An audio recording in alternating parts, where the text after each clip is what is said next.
कहानी की शुरुआत साल 1945 से होती है, जब सेकेंड वर्ल्ड वॉर अपने आखिरी दौर में था। यहाँ हम एक जापानी फाइटर प्लेन देखते हैं जिसे कोइची नाम का पायलट उड़ा रहा होता है। अचानक उसके प्लेन में खराबी आ जाती है, इसलिए कोइची उसे एक आइलैंड पर लैंड कर देता है। दरअसल उस आइलैंड पर एक रिपेयर बेस था जहाँ खराब प्लेनों को ठीक किया जाता था। वहाँ कोइची ताचिबाना नाम के एक मैकेनिक से अपने प्लेन को ठीक करने के लिए कहता है, लेकिन जब ताचिबाना प्लेन को ध्यान से चेक करता है तो उसे पता चलता है कि प्लेन में कोई भी खराबी नहीं है। इससे वह समझ जाता है कि कोइची ने अपने आखिरी मिशन से बचने के लिए प्लेन के खराब होने का बहाना बनाया है। ताचिबाना कोइची के पास जाता है और कहता है कि मुझे पता है तुमने मिशन से बचने के लिए यह झूठ बोला है। दरअसल कोइची को जो मिशन दिया गया था उसमें उसकी जान जाने की पूरी संभावना थी, इसलिए उसने उस मिशन को पूरा करने के बजाय बचने का फैसला किया। ये बात सुनकर कोइची घबरा जाता है और वहाँ से दूर जाकर समुद्र के किनारे बैठ जाता है। तभी एक और मैकेनिक उसके पास आता है और कहता है कि तुमने जो किया वह गलत नहीं था, क्योंकि उस मिशन में तुम्हारी मौत तय थी। थोड़ी देर बाद कोइची समुद्र की ओर देखता है और वहाँ कुछ मछलियों को तैरते हुए नहीं बल्कि मरी हुई हालत में पानी के ऊपर तैरते हुए देखता है। यह देखकर उसे थोड़ा अजीब लगता है, लेकिन वह इस पर ज्यादा ध्यान नहीं देता। धीरे धीरे रात हो जाती है और कोइची वापस बेस पर लौट आता है। तभी अचानक वहाँ इमरजेंसी अलार्म बजने लगता है, जिससे सभी लोगों को लगता है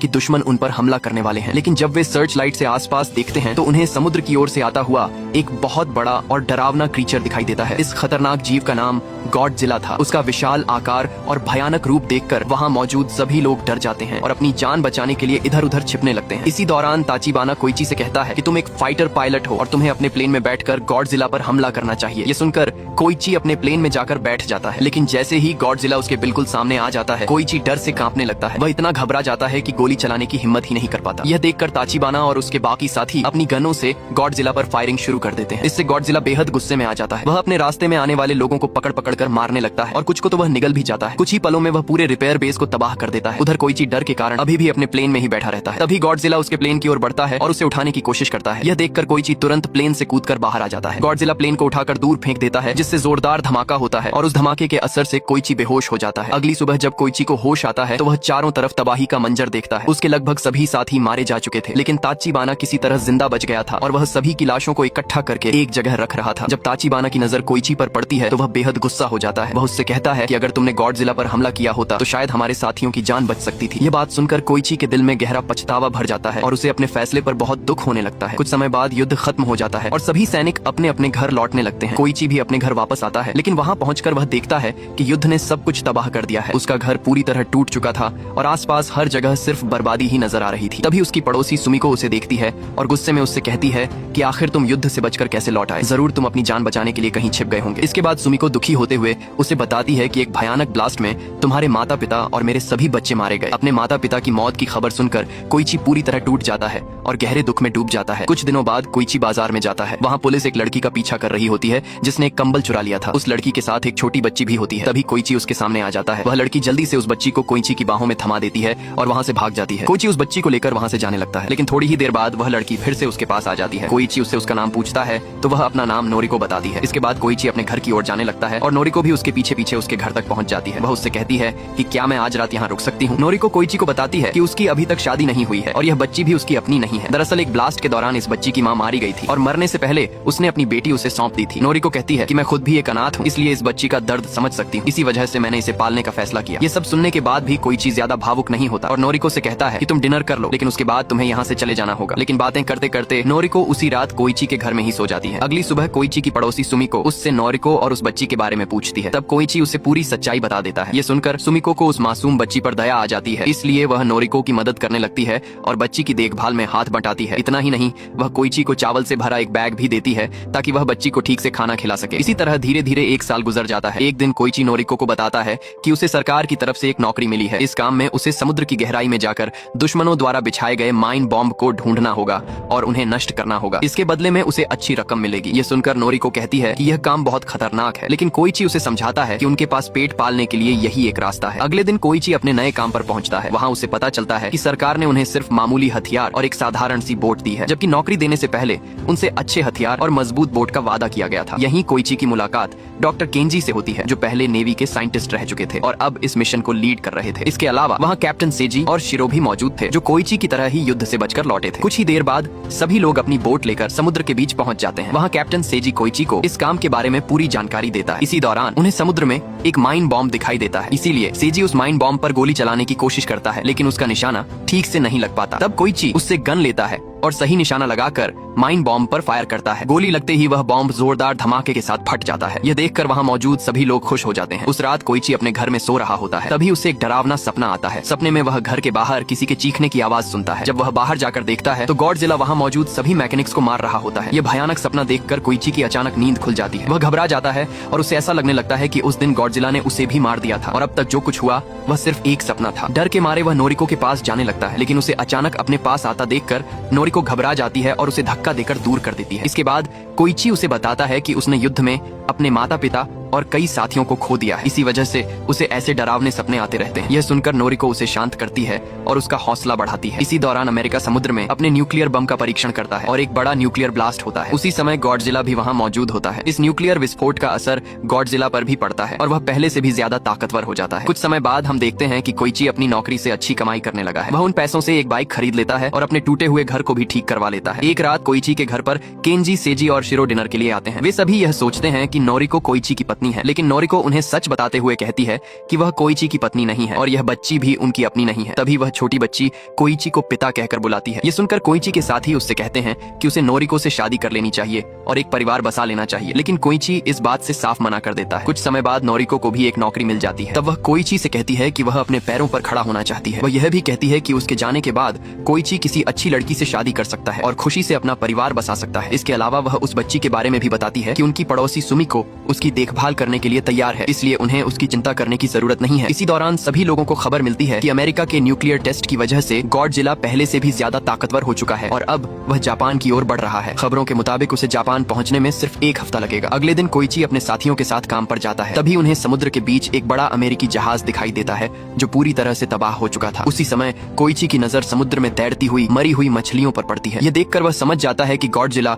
उनके आसपास ही मौजूद है और उसी ने उस अमेरिकी जहाज को तबाह किया है। कोइची अपने साथियों को गॉडजिला के बारे में बताता है। ये सुनकर शिरो बहुत डर जाता है, क्योंकि उनकी छोटी सी बोट से गॉडजिला जैसे विशाल राक्षस से लड़ना लगभग नामुमकिन था। इसीलिए वे लोग वहाँ से भागने के बारे में सोचते हैं। लेकिन तभी अचानक गॉडजिला समुद्र के पानी से बाहर निकल आता है और उनकी ओर बढ़ने लगता है। तुरंत ही केंजी और कोइची समुद्र में माइन बॉम्ब फेंक देते हैं ताकि वह गॉडजिला के पास जाकर फट जाए, लेकिन गॉडजिला पर उस माइन बॉम्ब का कोई असर नहीं होता। यह देखकर कोइची उस पर मशीन गन से गोली चलाने लगता है, लेकिन गोलियों का भी गॉडजिला पर कोई खास असर नहीं पड़ता। तभी केंजी एक और बॉम्ब पानी में डाल देता है, लेकिन उसे ब्लास्ट करने वाला तार टूट जाता है। ऐसे में कोइची उस बॉम्ब पर गोली चलाकर उसे विस्फोट करने की कोशिश करता है। संयोग से वह बॉम्ब गॉडजिला के मुंह के पास पहुंच जाता है और कोइची की गोली लगते ही जोरदार धमाके के साथ फट जाता है। इस धमाके से गॉडजिला की एक आंख और उसके मुंह का बड़ा हिस्सा बुरी तरह क्षतिग्रस्त हो जाता है, लेकिन कुछ ही पलों में गॉडजिला के घाव अपने आप भरने लगते हैं। यह देखकर सभी हैरान रह जाते हैं। गुस्से से भरा गॉडजिला पानी से बाहर निकल आता है और उनकी बोट पर हमला करने लगता है। इसी दौरान वहां जापान की सेना भी पहुंच जाती है और गॉडजिला पर अंधाधुंध गोलियां चलाने लगती है। इससे गॉडजिला और भी ज्यादा क्रोधित हो जाता है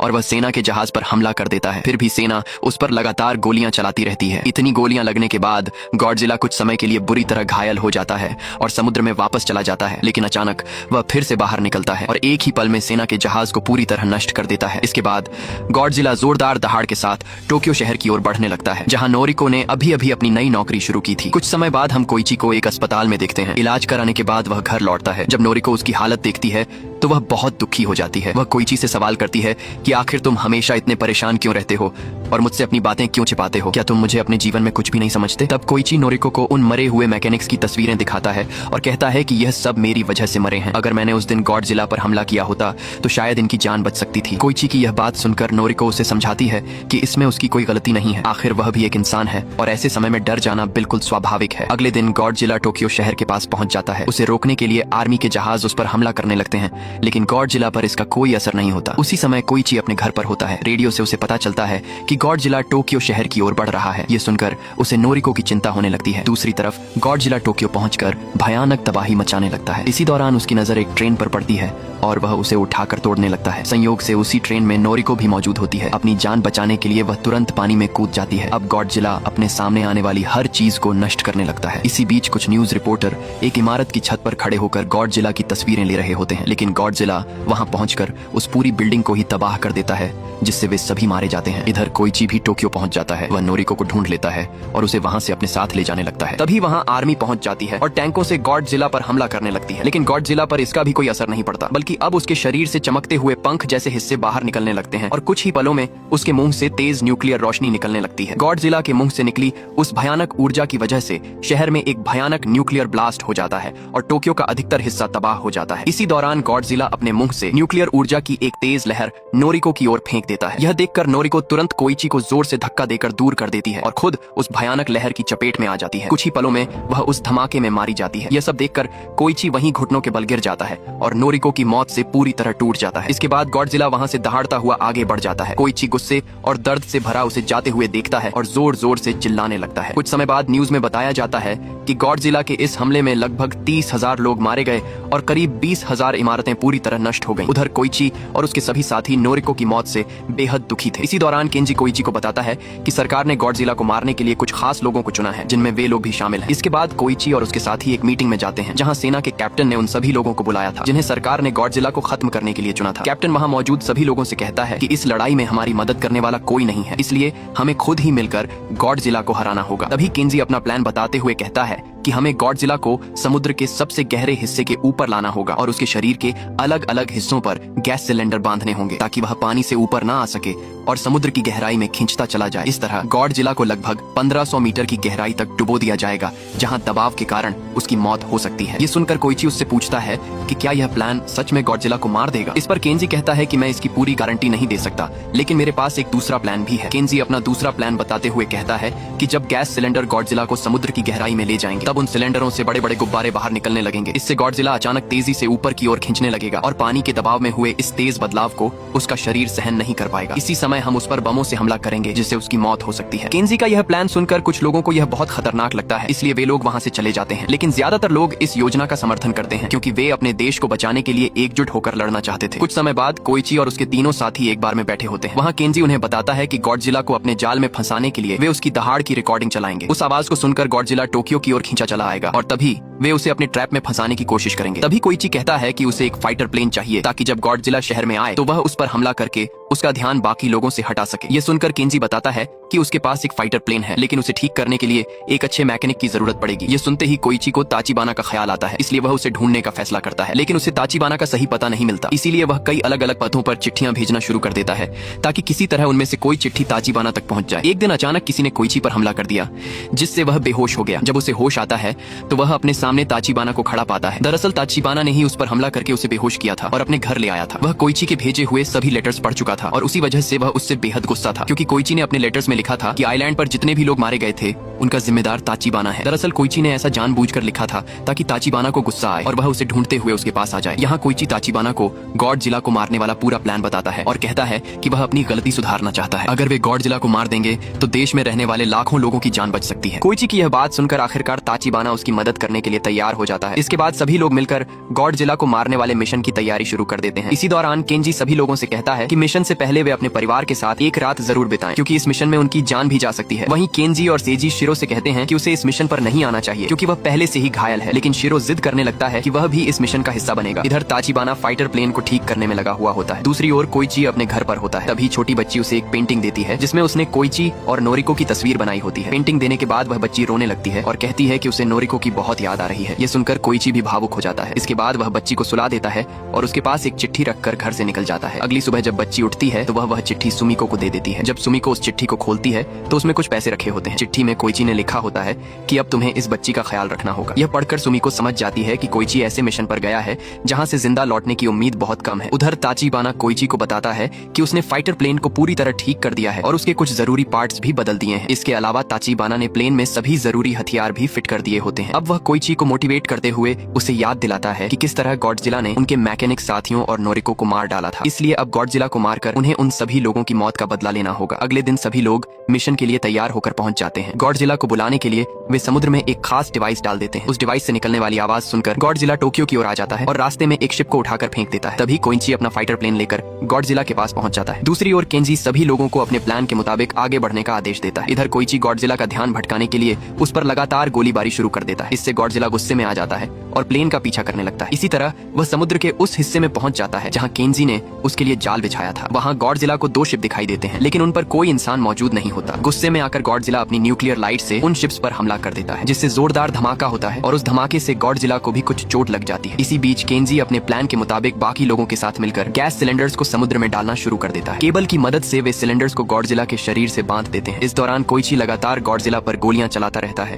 ताकि उसका ध्यान केंजी और बाकी लोगों की शिप्स पर न जाए। जैसे ही गॉडजिला अपनी न्यूक्लियर लाइट से हमला करने वाला होता है, तभी सिलेंडर्स उसे खींचकर समुद्र की गहराई में ले जाने लगते हैं, लेकिन इससे भी गॉडजिला की मौत नहीं होती। इसलिए केंजी अपने दूसरे प्लान के मुताबिक सिलेंडर्स से जुड़े बड़े बड़े गुब्बारों को फुला देता है ताकि गॉडजिला तेजी से ऊपर आ जाए, लेकिन गॉडजिला उन गुब्बारों को फोड़ देता है। ऐसे में केंजी और उसके साथी शिप्स में लगी बड़ी क्रेन की मदद से गॉडजिला को ऊपर खींचने की कोशिश करने लगते हैं, जिससे उनकी एक क्रेन टूट कर गिर जाती है। तभी शिरो भी कुछ लोगों के साथ वहां पहुंच जाता है और गॉडजिला को खींचने में केंजी की मदद करने लगता है। काफी मेहनत के बाद आखिरकार गॉडजिला दोबारा समुद्र से बाहर आ जाता है। अब वह बहुत ज्यादा घायल दिखाई दे रहा होता है। इसके बाद गॉडजिला फिर से अपनी न्यूक्लियर लाइट छोड़ने की तैयारी करने लगता है और उसका पूरा शरीर नीली चमक से भर जाता है। ठीक उसी समय कोइची अपना फाइटर प्लेन सीधे गॉडजिला के मुंह के अंदर घुसा देता है। अगले ही पल एक जोरदार धमाका होता है और इस भयानक ब्लास्ट के साथ गॉडजिला मारा जाता है। इधर बाकी सभी लोग कोइची के लिए बहुत दुखी हो जाते हैं, क्योंकि उन्हें लगता है कि उस धमाके में कोइची की भी मौत हो गई है। लेकिन तभी सभी लोगों की नजर आसमान की ओर जाती है, जहां कोइची पैराशूट के सहारे धीरे धीरे नीचे उतरता हुआ दिखाई देता है। दरअसल ताचिबाना ने पहले ही कोइची से कहा था कि उसे इस मिशन में जिंदा रहना है, इसलिए उसने प्लेन की सीट में एक पैराशूट फिट कर दिया था। कोइची को जिंदा देखकर वहां मौजूद सभी लोग उसे सलाम करते हैं। जब कोइची किनारे पर पहुंचता है तो सुमिको उसके पास आती है और उसे एक चिट्ठी देती है। वह चिट्ठी पढ़ते ही कोइची तुरंत हॉस्पिटल की ओर भागता है। वहां पहुंचकर वह देखता है कि नोरिको अभी जिंदा है। उसे देखकर कोइची बेहद खुश हो जाता है और उसकी गोद में सिर रखकर रोने लगता है। इसी बीच हमें समुद्र के अंदर गॉडजिला के मांस का एक छोटा सा टुकड़ा दिखाई देता है, जो धीरे धीरे फिर से जुड़ने लगता है। इससे साफ हो जाता है कि गॉडजिला पूरी तरह से मरा नहीं था और वह दोबारा जिंदा हो सकता है। और इसी के साथ यह मूवी यहीं खत्म हो जाती है।